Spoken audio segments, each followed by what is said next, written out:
সব দুর্নীতির এবার হিসেব। ক্যাগ রিপোর্টে নজরে আমফান ত্রাণ দুর্নীতি। বিধানসভায় ক্যাগ রিপোর্টের পর এবার হিসেবে নজর।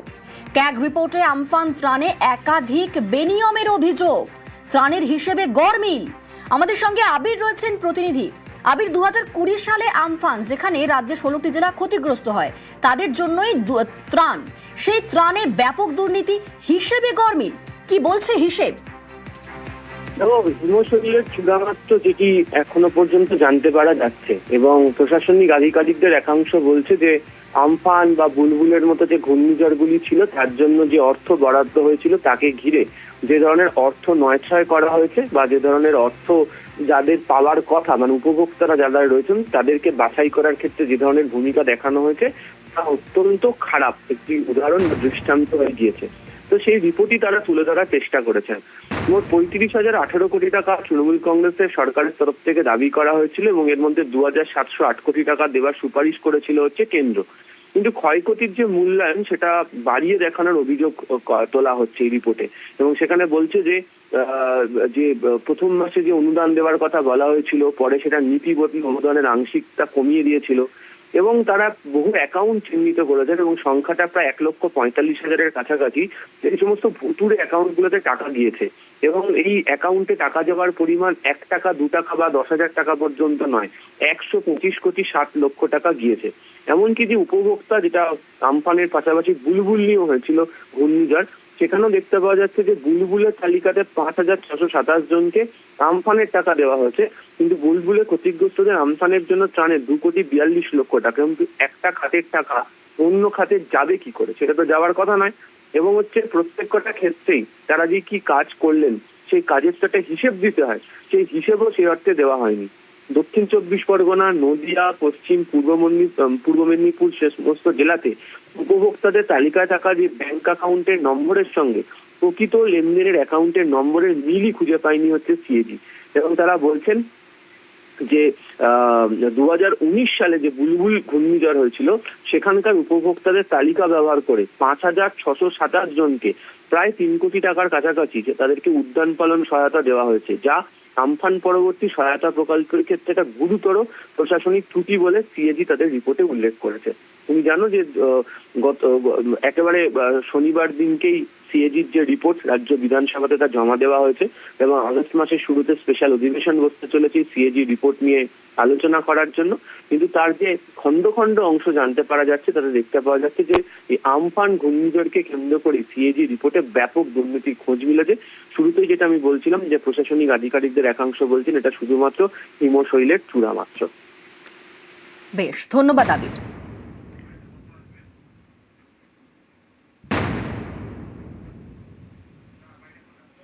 তবে সব দুর্নীতির এবার হিসেব। দোষী হলে কাউকে ছাড় নয়, আগেই হুঁশিয়ারি মুখ্যমন্ত্রীর। প্রাক্তন মুখ্যমন্ত্রীকেও রেয়াত নয় বলে হুঁশিয়ারি।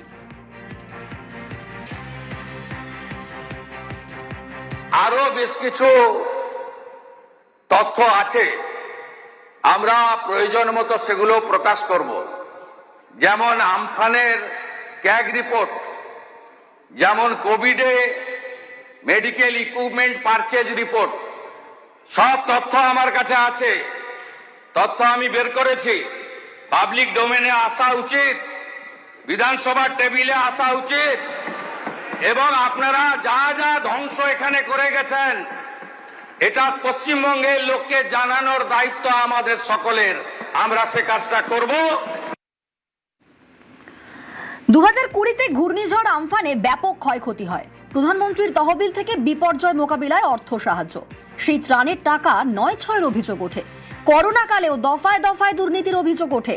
গত জমানায় বছরের পর বছর ক্যাগ রিপোর্ট প্রকাশই হয়নি। ক্যাগ দিলে আলোচনা বাধ্যতামূলক হওয়ায় অনীহার অভিযোগ। জমানা বদলের পর এবার ক্যাগ রিপোর্ট নিয়ে বিধানসভায় আলোচনা। আমফান, করোনা দুর্নীতিতে এফআইআর এর সিদ্ধান্ত সরকারের। রাজ্যপালের কাছে এফআইআর এর সুপারিশ করা হবে। দুর্নীতি প্রমাণ করুন, আগেই চ্যালেঞ্জ মমতার। বিধানসভায় ফাইল খোলার ঘোষণাতে ভয় মমতার। 21-এর মঞ্চ থেকে প্রধানমন্ত্রীকে নিশানা।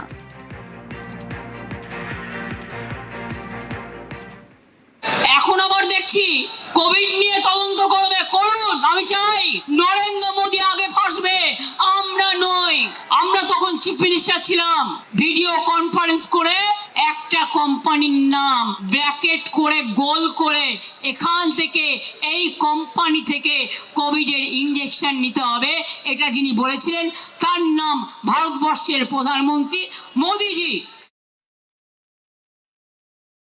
আর এরপরেই বিধানসভায় ক্যাগ রিপোর্ট, সব দুর্নীতির হিসেব দেওয়ার তোড়জোড় বিজেপি সরকারের।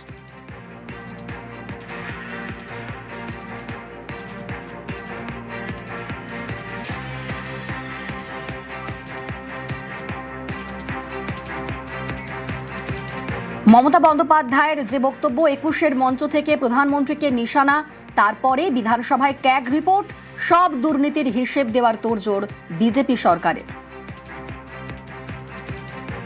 सर आम्फानेर कैग रिपोर्ट में दिखा गया है कि फॉल्ट मिला है। विधानसभा में चर्चा होगा।